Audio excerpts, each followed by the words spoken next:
If you were a high-level character and you go back to a low-level part of the game and you start trying to gank everything and ruin the experience for everybody else, you'll actually be sidekicked down to the level of the content in that map so that you can't ruin the experience for everybody else. So if you're a level 2 and you go back, or you're level 20 and you go back to the level 2 area and you start killing stuff, you'll actually be sidekicked down so you're at the level of that content. Now that comes with an added bonus to it. It means that if someone that you know is playing the game and they just started and you're halfway through the game, you don't have to make a new character to go play with them. You can take your character at whatever level they are, jump back and play with them anywhere in the game, and you can always play with your friends. This is again at that core of we're trying to build a community. And it works the other way. If you're level 2 and I'm level 20, I can sidekick you up to level 20 and you can come play with me wherever I am in the game as well. Awesome. Thank you.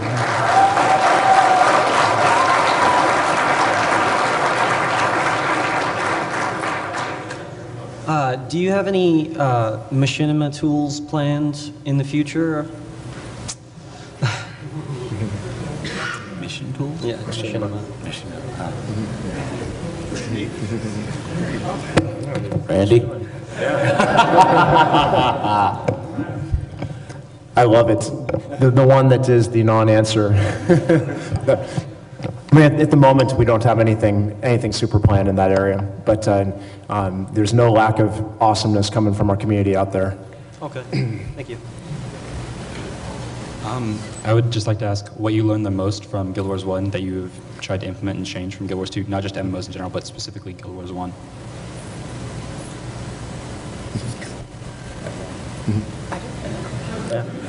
Wow, I think we all. Some of them didn't hear the question. So I'm wondering what you have learned the most from Guild Wars 1 that you have implemented in Guild Wars 2. What things, like, did you look back at it in Guild Wars 1 and you wanted to change that, not just MMOs, but specifically Guild Wars 1? I think we're all going to come up with different answers, but the big one, I think, the change between the two worlds is going from a primarily instance world that we had in Guild Wars 1 and going to this fully persistent world where we are using instancing primarily as a storytelling tool within your personal story. Whereas, the original Guild Wars, we would have a lot of community, a lot of people hanging out in the outposts, and then you would get out beyond the town and it would thin out very quickly. It would basically be, your gang that is currently running that particular mission. By going to a persistent world, we've expanded that out so you'll be encountering other players all over the world.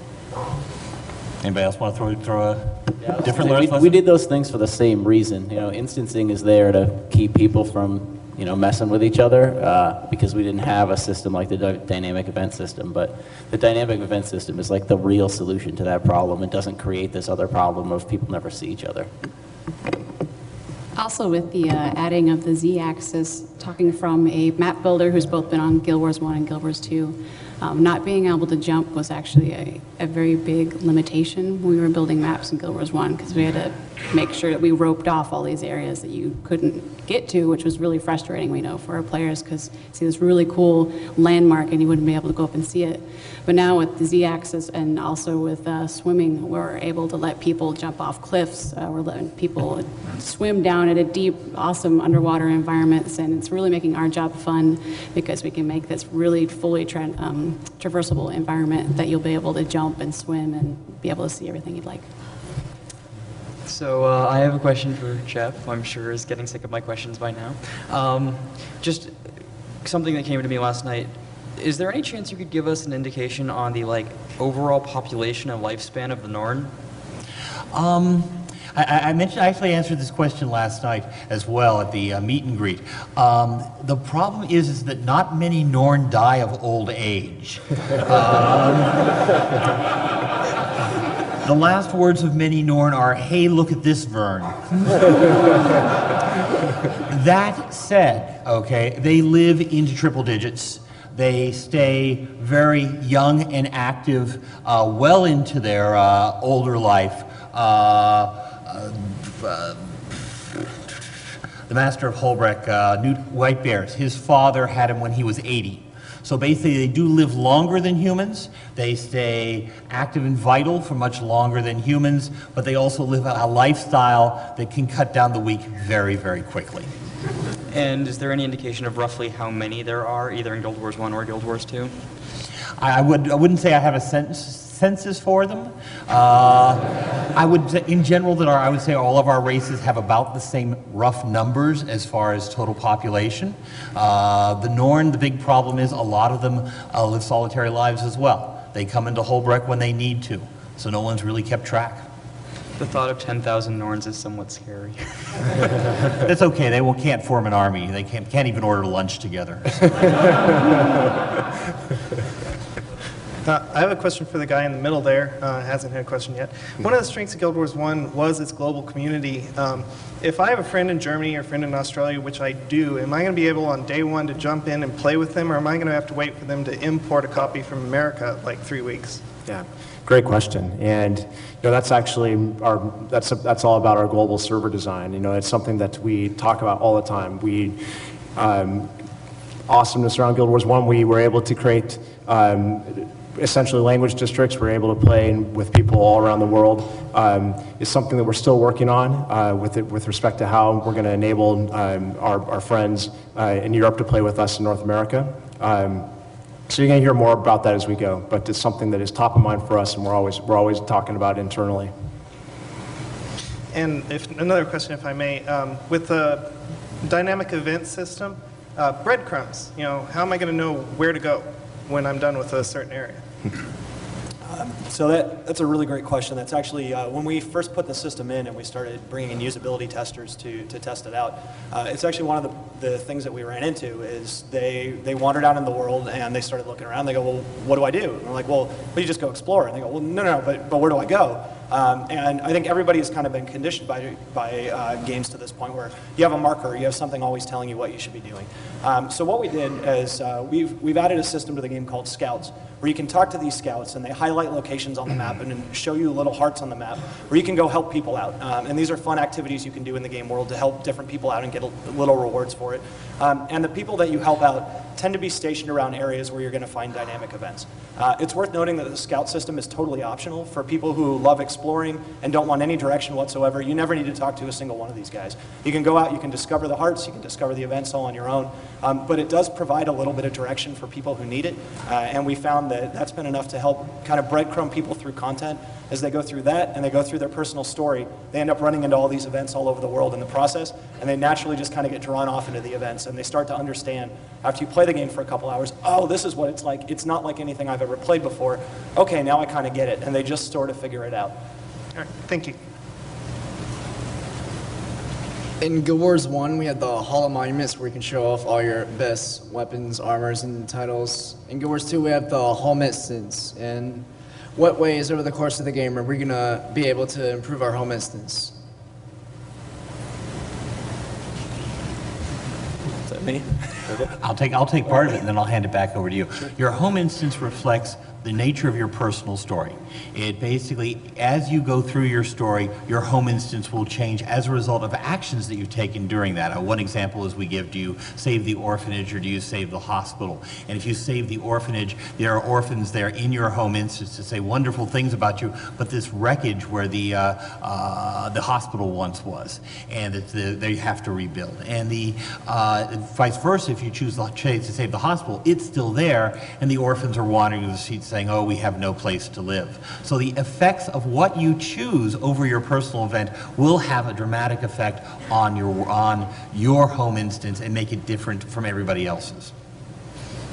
You want to add anything to that? No, that's great. Okay, not at this point. All right, thank you. I gotta say that while watching the demo, I was really impressed with the dynamic events. It was really cool to see like 5 people come together or stumbling upon like 2 people who are down on the ground, one guy's fighting for his life, and then you change the entire battle around by reviving them, and it's awesome. And the battles are actually tough. The monster didn't just like disappear as soon as 5 more people came. So I guess my question is, with dynamic events, as we keep playing, we're going to get kind of used to some of the same old events. Are you going to be adding new events in as the game goes on, like either without us even knowing, just like little mini patch things with new dynamic events in areas that like we haven't explored yet, or even that we are used to, and all of a sudden, oh wait, I don't remember pirates being here, or I don't remember these dragon whatever's coming in. So are you going to be adding new dynamic events as the game length goes on? I'll take this one. I mean, if you think about it, I mean, Guild Wars 1's almost 6 years old, and we had a major content release last week.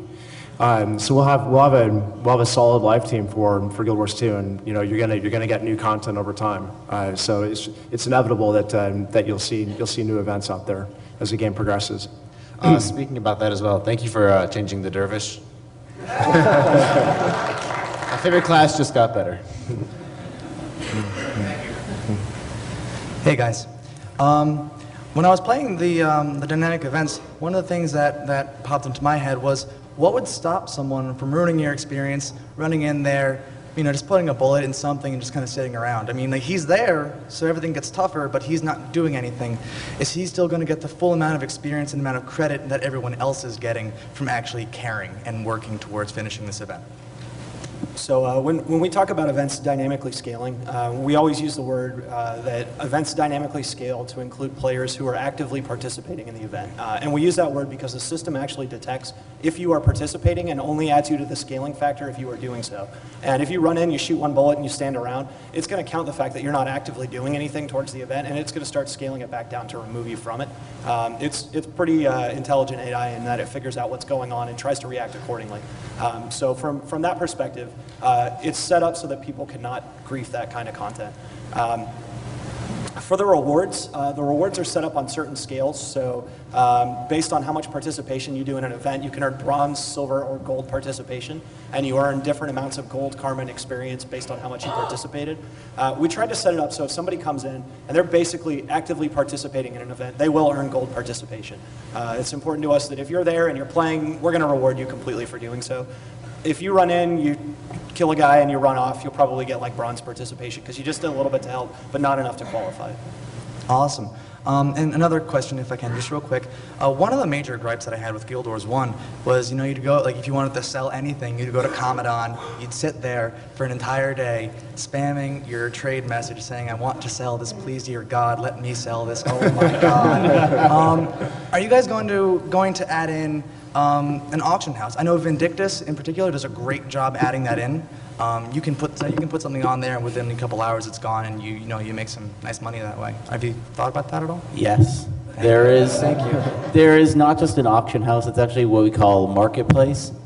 So you can post items up there, but people can also post bids up there and say, like, I want to buy this item at this price, and then they leave. And then if someone has it and they want to sell it to them, you can just go and look, oh, what are people trying to buy? So it kind of works both ways, that both buyers and sellers don't need to be there. So.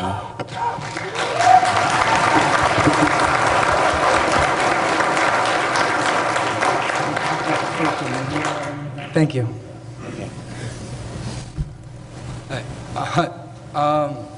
Okay, so I guess my question has a lot to do with player versus player, but it also can kind of be integrated into PvE as well.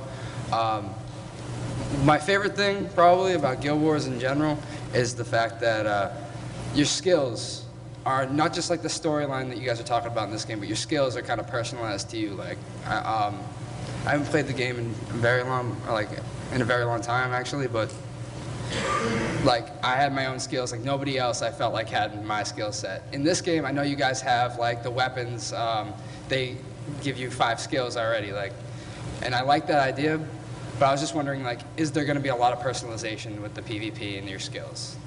Yeah, it's actually kind of daunting. It's actually a lot more customization than Guild Wars 1 had, even though it doesn't seem like it on the surface, because we're trying to make it easier to understand, but it's very, very overwhelming, and I'll be surprised if anyone in this room understands all of it until a few months after we ship the game.